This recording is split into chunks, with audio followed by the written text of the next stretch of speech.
स्वागत है आप सभी का अपने चैनल एकलव्य स्टडी पॉइंट पे। और मेरा नाम है सचिन और आज की इस वीडियो में हम सभी क्लास 11th की होम साइंस से जो आपका फर्स्ट चैप्टर है मानव पारिस्थितिकी और परिवार विज्ञान, या आप इसको कह सकते हो गृह विज्ञान का एक परिचय, जिसमें हम इंट्रोडक्शन टू होम साइंस के बारे में जानेंगे और इसकी इजी एक्सप्लेनेशन आपको इस वीडियो में मिलने वाली है। तो आइए वीडियो को हम स्टार्ट करते हैं।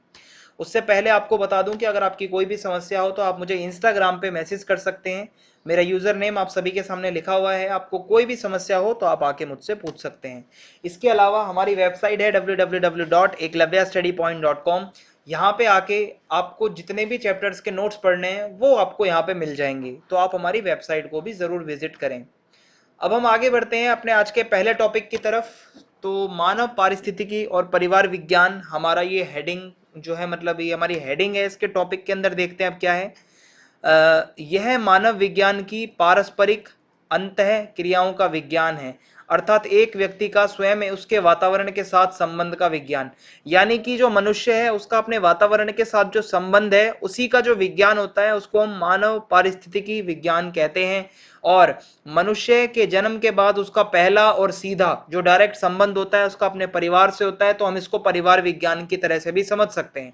और पारिवारिक विज्ञान व्यक्ति के परिवार और उसके सामाजिक संबंधों का विज्ञान है। तो आप ये कुछ परिभाषाओं को याद रखिएगा। आगे बढ़ते हैं। गृह विज्ञान और उसका इतिहास। तो 1932 में गृह विज्ञान के अंतर्गत कई अलग अलग विषयों को लाया गया, जैसे कि भोजन, पोषण, वस्त्र उद्योग, ये सबको ऐड किया गया। और 1932 में ही गृह विज्ञान विषय को यूनिवर्सिटी लेवल पर पढ़ाया जाने लगा। और सबसे पहले इसकी स्टार्टिंग लेडी इरविन कॉलेज, जो कि दिल्ली यूनिवर्सिटी का एक कॉलेज है और ये स्पेशल गर्ल्स का कॉलेज है, ठीक है, यहां से ये पढ़ाई शुरू हुई। और ये लेडी इरविन कॉलेज जो है ये होम साइंस का पहला विश्वविद्यालय है या महाविद्यालय है। आप इसको कॉलेज समझ सकते हो, विश्वविद्यालय की यूनिवर्सिटी होती है, जिसकी स्थापना सरोजनी नायडू, राजकुमारी अमृत कौर और कमला देवी चट्टोपाध्याय द्वारा की गई थी। ये सब हो जाएगा। फिर है गृह विज्ञान का अर्थ और इसकी परिभाषा। शाब्दिक अर्थ होता है घर से संबंधित विज्ञान, गृह विज्ञान, ठीक है। अब इसकी परिभाषा में यह आता है कि गृह विज्ञान क्या है, वो कला तथा विज्ञान का समावेश लिए हुए है, जिसमें आप कला के बारे में भी समझते हैं, विज्ञान भी शामिल है इसके अंदर। व्यक्ति को परिवार, देश और विश्व की बदलती जो जो परिस्थितियां हैं उससे योजनाबद्ध और व्यवस्थित जीवन जीने की एक पद्धति को पढ़ाता है, ठीक है, किस तरीके से आपको जीवन जीना है एक व्यवस्थित ढंग से। फिर उसके बाद है गृह विज्ञान के क्षेत्र कौन कौन से हैं, ये समझना हमारे लिए बहुत ज्यादा जरूरी है। सो इसमें एक तो मानव विकास। मानव विकास से संबंधित बहुत सी चीजें आप पढ़ने वाले हो अपने इस पूरी बुक के अंदर, आप बहुत कुछ पढ़ोगे, ठीक है। भोजन प्रबंधन। अब भोजन प्रबंधन के अंदर आपका जितना भी कुछ भोजन से रिलेटेड आता है, ठीक है, और आपका पोषक तत्वों से रिलेटेड जितने भी आपके टॉपिक्स होते हैं वो इसमें आ जाएंगे। पोषण क्या होता है, भोजन से संबंधित बीमारियां कौन सी होती हैं, वो सब आपको इसमें पढ़ने को अच्छे से मिलता है। फिर इसके बाद है कपड़े और पोशाक। कपड़े और पोशाक के अंदर आप क्या है कि आपका फैशन डिजाइन वगैरह ये सब इसमें आ जाता है, आपका कपड़ा, रेशा, ठीक है, जितने भी आपके मतलब इसमें डीप जाके जो भी कपड़े से रिलेटेड जो भी आपकी पढ़ाई होती है वो भी गृह विज्ञान के अंदर आपको पढ़ाया जाता है। संचार और विस्तार, संचार के साधन, संचार से रिलेटेड भी बहुत से आपके इसमें टॉपिक्स होंगे, आपके सिलेबस में भी हैं जो मैं आपको पढ़ाऊंगा, और ये भी आपके गृह विज्ञान के क्षेत्र में आता है। संसाधन प्रबंधन। संसाधन क्या है कि वो हर एक प्रत्येक वस्तु जो हमारी जरूरतों को पूरा करने में हमारी मदद करती है, उपयोगी होती है, तो वो संसाधन होते हैं। संसाधनों का प्रबंधन किस प्रकार से होता है वो भी आप गृह विज्ञान के अंदर ही पढ़ते हैं।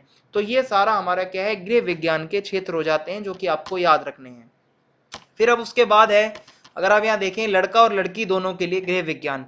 ऐसा माना जाता था पहले कि होम साइंस केवल लड़कियों का सब्जेक्ट है, लेकिन अब ये जो है धारणा ये बदल चुकी है, क्योंकि प्राचीन काल में महिलाएं ही घर का सारे कार्य स्वयं करती थी। इसी कारण से उनको सशक्त बनाने के लिए और घर से बाहर निकालने के लिए सबसे पहले गृह विज्ञान जो है वो स्पेशली लड़कियों के लिए लाया गया। महिलाओं की भूमिका और दायित्वों के बारे में जागरूकता लाने के लिए ऐसा महसूस किया गया कि युवा महिलाओं को गृह विज्ञान की शिक्षा दी जानी चाहिए, और इसका लक्ष्य यही था कि घर और समाज दोनों को बराबर महत्व देना बहुत जरूरी है। तो स्टार्टिंग में तो ये लड़कियों के लिए था, परंतु आज की अगर हम बात करें तो अब लड़का और लड़की दोनों ही होम साइंस को जो है वो पढ़ सकते हैं। और जैसा कि आप सब जानते हैं मैं आपका टीचर हूँ, होम साइंस आपको पढ़ा रहा हूँ और ऑब्वियसली मैं एक लड़का हूँ। तो अब ये धारणा बिल्कुल खत्म हो चुकी है कि होम साइंस को एक लड़की ही पढ़ेगी या एक लड़की ही पढ़ा सकती है, ठीक है। आगे बढ़ते हैं। गृह विज्ञान विषय में भोजन, पोषण, पाक कौशल यानी कि बनाने से रिलेटेड, और वस्त्र वस्तुओं की देखरेख, विश्व का होने। ठीक है, यहाँ पे क्या है कि ये सब विषयों के होने की वजह से स्कूली स्तर पर ये विषय लड़कों द्वारा नहीं चुना जाता था, मतलब स्टार्टिंग में, कि भाई खाना बनाना, कपड़े वगैरह सिलना, इससे रिलेटेड ये काम लड़कियों का है, लड़के स्टार्टिंग में नहीं पढ़ते थे। वो मानते थे कि लड़कियां ही इसको पढ़ती हैं। लेकिन समय के अनुसार जब होम साइंस का विस्तार हुआ और इसके अंतर्गत बहुत सी ऐसी शिक्षाएं दी जाने लगी कि जो सिर्फ लड़कियों तक सीमित नहीं थी, इसको लड़का भी पढ़ सकता था, तो उसके बाद अब लड़के भी इसको पढ़ने लगे हैं।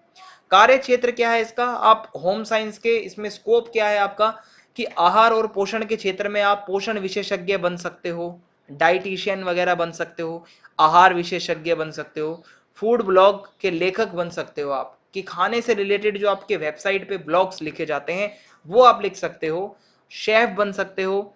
ठीक है, होम साइंस से रिलेटेड इंफॉर्मेशन अगर आपके पास है। मानव विकास के क्षेत्र में आप क्या कर सकते हो, शिशु केंद्र में आप देखभाल कर सकते हैं।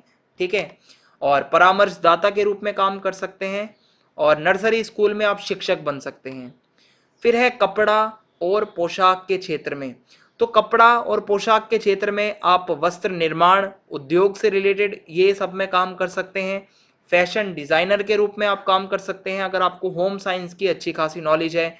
फुटवेयर डिजाइनर के रूप में आप काम कर सकते हैं, जिसमें जूते चप्पल के जितने भी डिजाइन्स होते हैं वो अगर आप अच्छे से कर सकते हैं। ठीक है, सो ये बहुत सारे इसके स्कोप हैं होम साइंस के। इसके अलावा संसाधन प्रबंधन के क्षेत्र में आप इवेंट मैनेजर के रूप में काम कर सकते हैं, गृह व्यवस्था विभाग में काम कर सकते हैं, मानव संसाधन प्रबंधक आप बन सकते हो। ठीक है, ह्यूमन रिसोर्सेस, ठीक है, मैनेजर आप बन सकते हो। और संचार के क्षेत्र में बात की जाए तो आप पत्रकारी कर सकते हो, इसमें पत्रकारिता और जनसंचार प्रबंधन। ठीक है, ये सब में आप जो है काम कर सकते हैं, ये स्कोप है होम साइंस का। और इसी के साथ ही हमारा पहला चैप्टर जो कि एक इंट्रोडक्शन टाइप से था, ये यहीं पे समाप्त होता है। वीडियो पसंद आई हो अगर आपको, तो आप चैनल को सब्सक्राइब करना ना भूलें, ज्यादा से ज्यादा वीडियो को लाइक कर दें, और कमेंट करके आप जरूर बताएं कि वीडियो कैसी लगी। ज्यादा से ज्यादा वीडियो को शेयर करें। जय हिंद, जय भारत, बहुत बहुत धन्यवाद।